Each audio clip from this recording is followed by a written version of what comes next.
Good afternoon. I'm Robert Sumwalt, and I'm the chairman of the National Transportation Safety Board.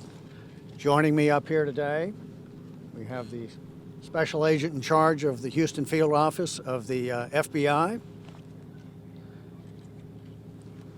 We have Sheriff Brian Hawthorne,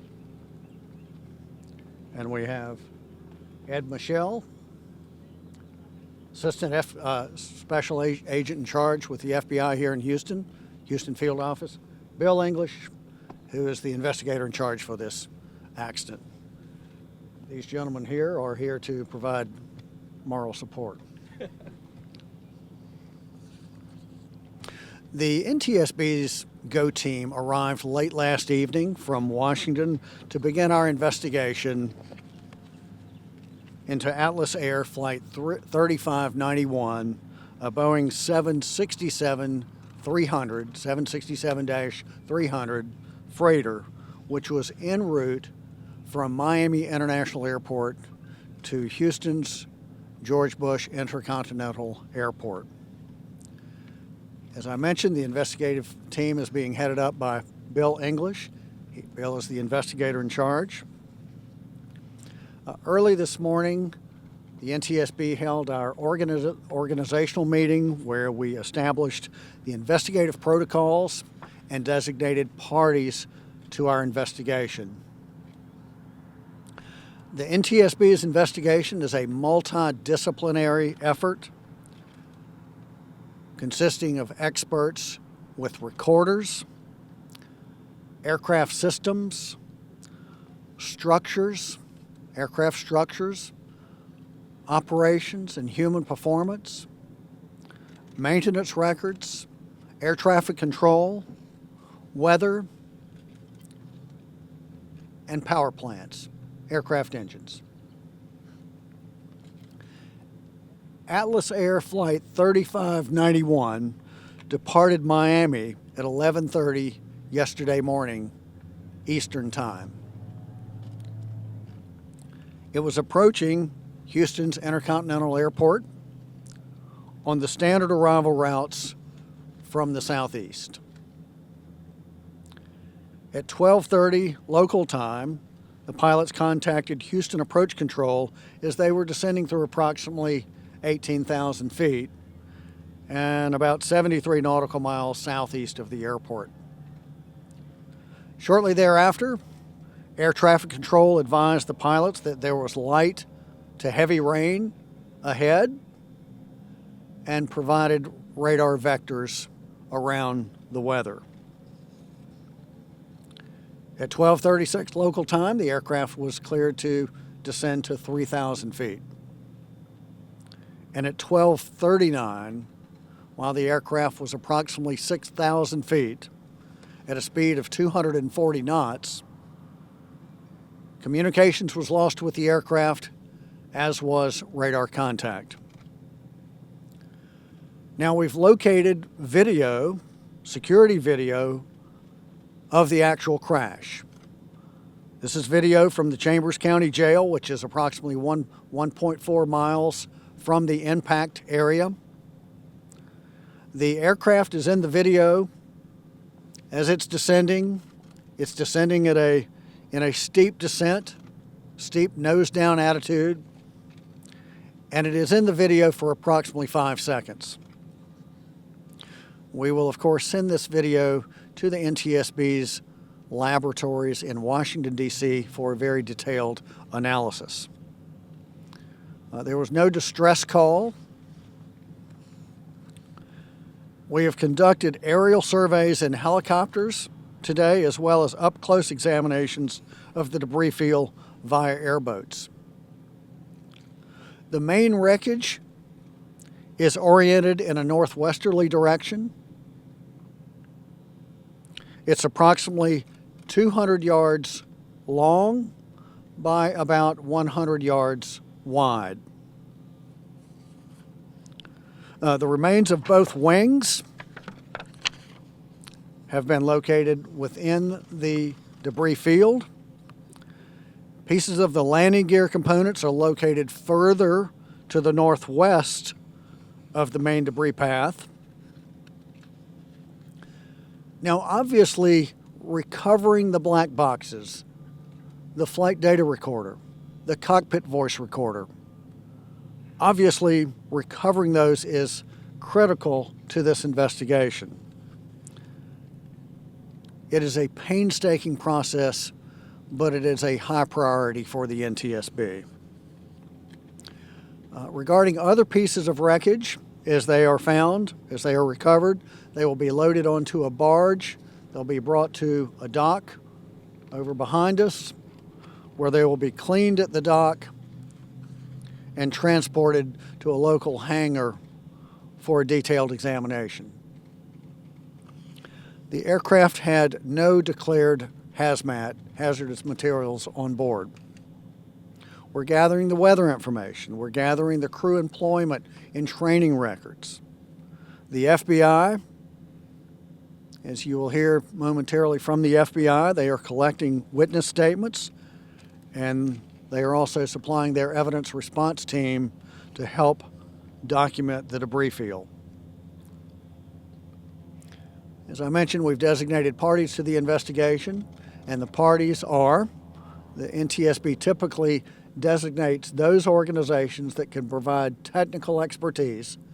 We designate those organizations to be parties to our investigation, and those parties are the FAA, Atlas Air, Boeing, National Air Traffic Controllers Association, the International Brotherhood of Teamsters, which is the pilots, which is the union representing the Atlas Air pilots, and GE, which is the manufacturer of the engines.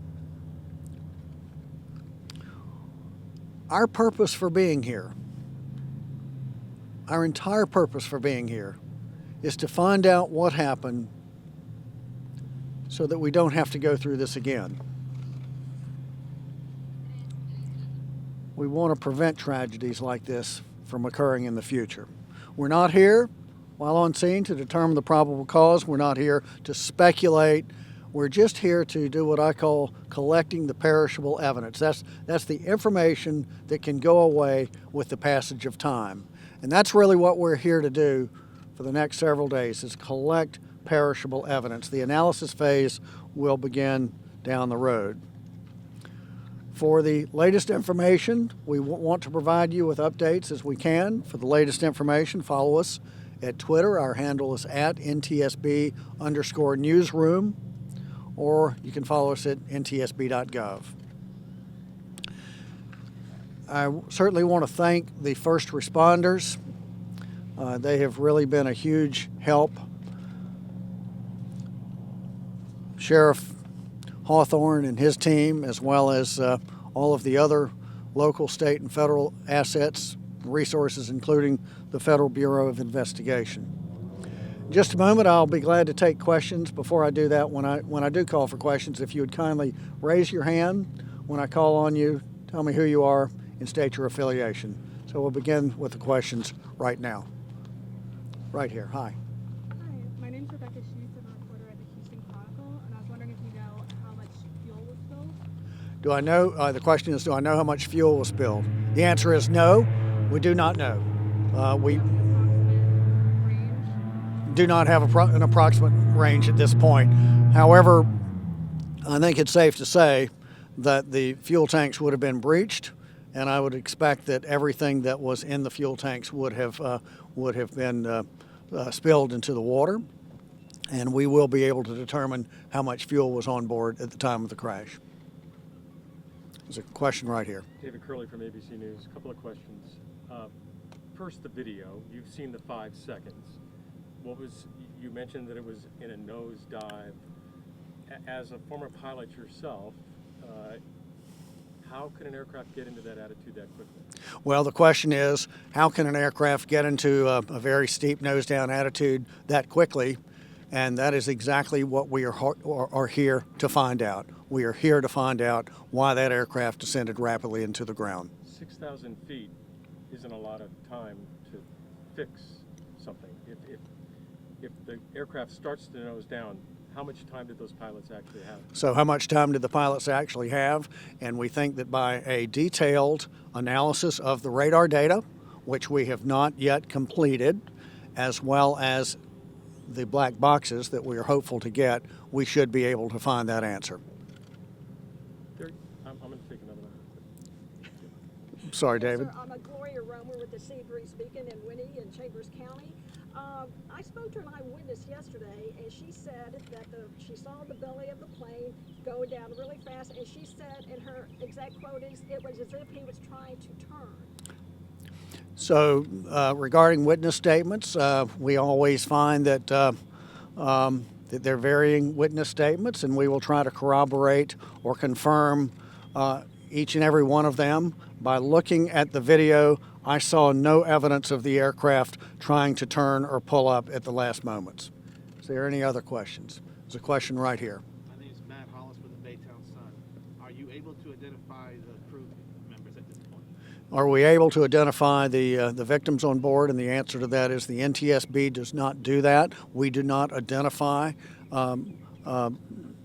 fatally injured or surviving crew members. We do not do that. That is a function of the medical examiner. And I believe the sheriff will be able to provide more information regarding that. Chris. You have a situation where the wreckage is at best in marshy conditions. That means the pingers may not work on the black boxes. How are you going to find them? Yeah, the question is, how are we going to find the black boxes if the pingers don't work? And it is true that the pingers, the black boxes have pingers that will last up to 30 or 90 days, depending on the model. If an aircraft is underwater, and the situation that we may be facing here is that those pingers may be embedded so much into mud that their effectiveness may be reduced. So it will be, as I mentioned before, it will be a painstaking process. We will have to use a combination of divers, literally scuba divers, or literally putting on waders and going out and walking through the debris field and feeling for them. Also, another method would be to dredge for the recorders. So the pingers, we're hoping they will be useful. If not, the physical act of either walking and reaching or scuba diving, or finally dredging. There are normally some clues in one of these incidents. This seems to be an extraordinary mystery. So David is saying this seems to be very much of a mystery, and it is a mystery, and the NTSB has 52 years of solving mysteries such as this, and I'm confident that we will be able to get to the bottom of this. Let's see if there's questions right here. What's your timeline for staying out here? How long do you think you're going to be out here? I'm Gil with KPRC. Yeah. So how long will we be here? We will be here as long as it takes to get the perishable evidence. That could take days, weeks, or even longer. We have to get those recorders. We will be here as long as it takes to get that. Beyond that, the analysis, the further gathering of factual information, the analysis, that's a very detailed process. And so I would think that this investigation will be complicated. It will be aided if we can find the recorders, greatly aided. But generally, our investigations like this range anywhere between about 12 months to 18 months, somewhere in that neighborhood. But we'll take one more question, and that question is right here. I know you said the video is now being analyzed. Is there a chance that we get to see the video? Is it going to be released to the public? Yeah, the question is, will that video be released to the public? And the answer to that is yes, but it will not be released immediately. It will be placed in our public docket along with other factual information regarding the crash. And so at some point, but not in the next few weeks or few months, it will be public, but only when the public docket is open. So with that, I'm going to thank you. I'm going to turn it over to the sheriff and to the FBI, and they can talk about some of the areas that are not directly in the NTSB's lane. Thank you very much. Gentlemen, thank you. Thank you for all of your help.